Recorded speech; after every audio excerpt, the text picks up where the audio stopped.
Skuad Taekwondo negara berjaya mara ke aksi final bagi acara Pomse individu lelaki dan wanita menerusi Jason Loh dan Nurul Hidayah Abdul Karim.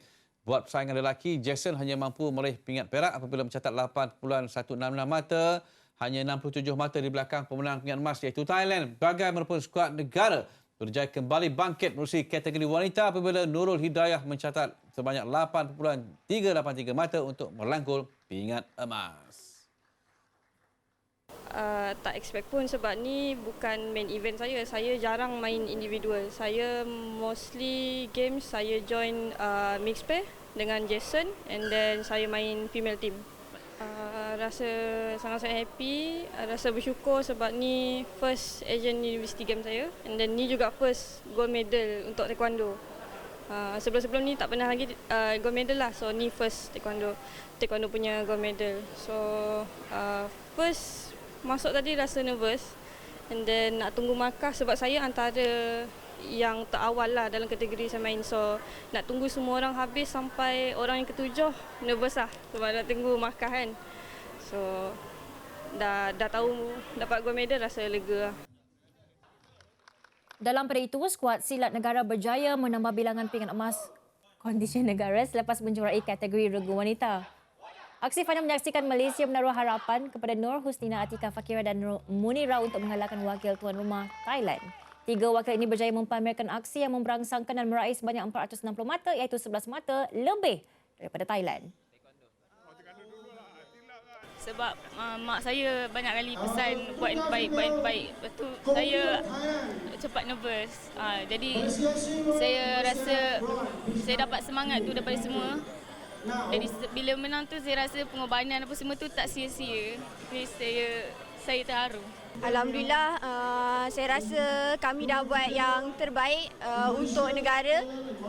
Kita juga boleh lihat saingan sengit daripada Thailand lah. Saya pun alhamdulillah lah kami dapat membuat yang terbaik dalam gelanggang. Okay, bagi saya untuk Asia University Game ni game sangat besar iaitu kita lawan antara Asia semua dan kami dah try hard bersama and ini adalah first game kami dan kami dah buat terbaik and dah lama kami try hard untuk training semua. So alhamdulillah kami dah dapat emas. So terima kasih semua. Dalam pada itu, skuad bola sepak negara berjaya mara ke pentas final dengan perbezaan jaringan walaupun tewas kepada Laos pada aksi kumpulan. Pada awal perlawanan, Laos mengejutkan Malaysia dengan rembatan luar kotak sekaligus menjaringkan gol pertama mereka seawal minit ke-5 perlawanan. Memasuki babak kedua, Laos terus memberi tekanan kepada Malaysia dan berjaya menjaringkan gol kedua mereka. Malaysia berusaha untuk kembali bangkit pada hujung perlawanan dan berjaya menjaringkan gol pertama mereka. Bagaimanapun, masa tidak berpihak kepada Malaysia dan whistle tamat perlawanan dibunyikan.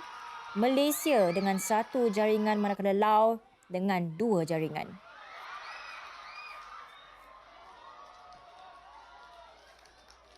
Game hari ini banyak pemain-pemain yang first half tu on form. Dia off form. So sekarang benda yang kita tak expect early goal daripada Laos lah.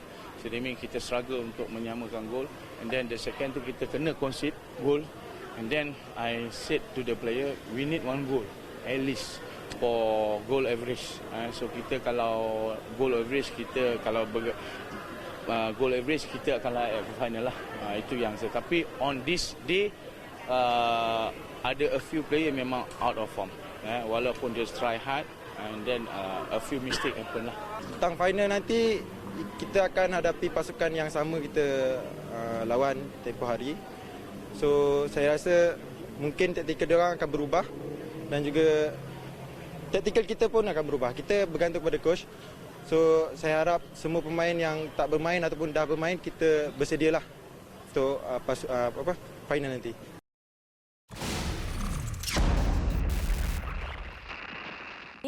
Muiz, sekali lagi Dayang cuba tanya ni, boleh dengar ke? Boleh Dayang, akhirnya dapat dengar suara Dayang. Alhamdulillah, suara emas Muiz pun ada dekat sini dah. Okey Muiz, since tadi kita baru saja menyaksikan laporan Muiz yang menyatakan bahawa skuad bola sepak Malaysia mara ke final AUG. So sebenarnya lepas ni kat final kita akan bertemu dengan siapa Muiz? Bagi aksi final sudah pasti kita akan menentang wakil tuan rumah Thailand yang tidak pernah kalah selama 10 tahun tidak silap saya Dayang, dan final akan berlangsung pada 5 hari bulan ini kalau tidak silap saya Dayang. Alright, tapi Muiz, kalau tengokkan kepada prestasi semasa skuad bola sepak tu, peluang kita tinggi ke tak Muiz?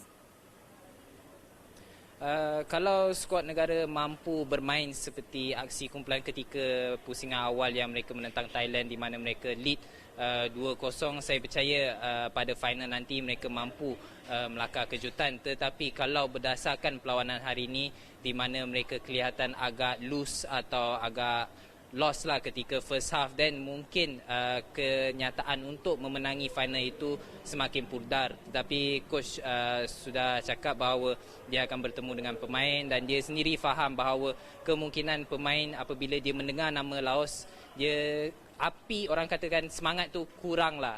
Jadi dia tidak begitu risau, dia akan ada pep talk dengan pemain-pemain dia dan dia percaya bahawa game pada awal pusingan hari itu menentang Thailand akan berulang di final nanti, tetapi kemenangan berpihak kepada Malaysia Dayang.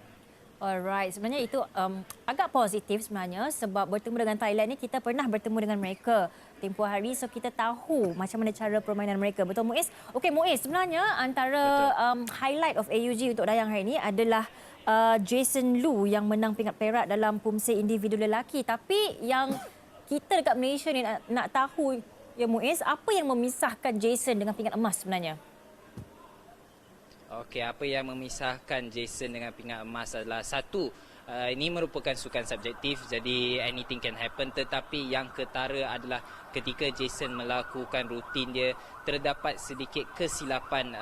Dia tak seberapa smooth, nak dikatakan smooth, daripada satu move ke satu move. Hanya satu kesilapan, disebabkan itu dia hilang pingat emas tu Dayang. Sedikit merugikan tapi tak apa, kita akur dengan kecemerlangannya bawa pulang pingat juga. Okey Muiz, dan kategori wanita pula Hidayah menghadiahkan emas kepada Malaysia. Untuk Hidayah ni apa kelebihan dia yang Muiz saksikan tadi? Apa yang saya boleh katakan tentang Hidayah, walaupun seperti dia kata dia nervous pada awal perlawanan, tapi selepas dia bermula, setiap move dia begitu smooth, execution dia tepat dan dia mempunyai pengalaman yang tinggi apabila pernah beraksi di World Championship, dan di World Championship dia juga pernah mendapat pingat perak dan pingat gangsa. Jadi dia sendiri menyatakan kepada saya bahawa dia menggunakan pengalaman itu untuk hilangkan nervous dia supaya dia mampu execute setiap pergerakan dengan lancar Dayang. Alright, yang ni soalan cepu emas. Ramai dekat Malaysia nak tahu Muiz. Lepas ni kita nak emas daripada sukan mana pula Muiz? Emas daripada sukan mana? Esok kita mempunyai chess, dan apa yang saya difahamkan, chess sebenarnya dia akan mengumpul mata daripada hari pertama dan kini Malaysia berada di top 3. Jadi tidak salah saya, kemungkinan Malaysia akan mendapat pingat emas, pingat perak dan pingat gangsa. Selain itu, kita juga mempunyai wushu yang bakal bermula nanti, dan seperti mana semua orang tahu, wushu mempunyai atlet kebangsaan kita seperti Tan Chong Min dan Sidney Chin. Selain itu, seperti sukan basketball mungkin agak sukar, futsal mungkin agak sukar, tetapi kita mempunyai acara dalam Muay Thai dan juga rowing Dayang. Okey, mother of medals, bola sepak? Bola sepak, saya percaya Malaysia mampu melakar kejutan kerana saya sempat berbicara dengan Kapten Alif Najmi. Dia sendiri menyatakan bahawa setiap pemain mempunyai misi untuk mencipta sejarah di sini. Mereka sudah tak nak lihat Thailand meneruskan legasi mereka di mana mereka sentiasa memenangi acara bola sepak, dan saya percaya dengan semangat itu anything can happen Dayang. Yes, anything can happen. Bola itu bulat. We want more gold medal. Terima kasih Muiz atas perkembangan dari sana. Take care and teruskan bertugas. Bye.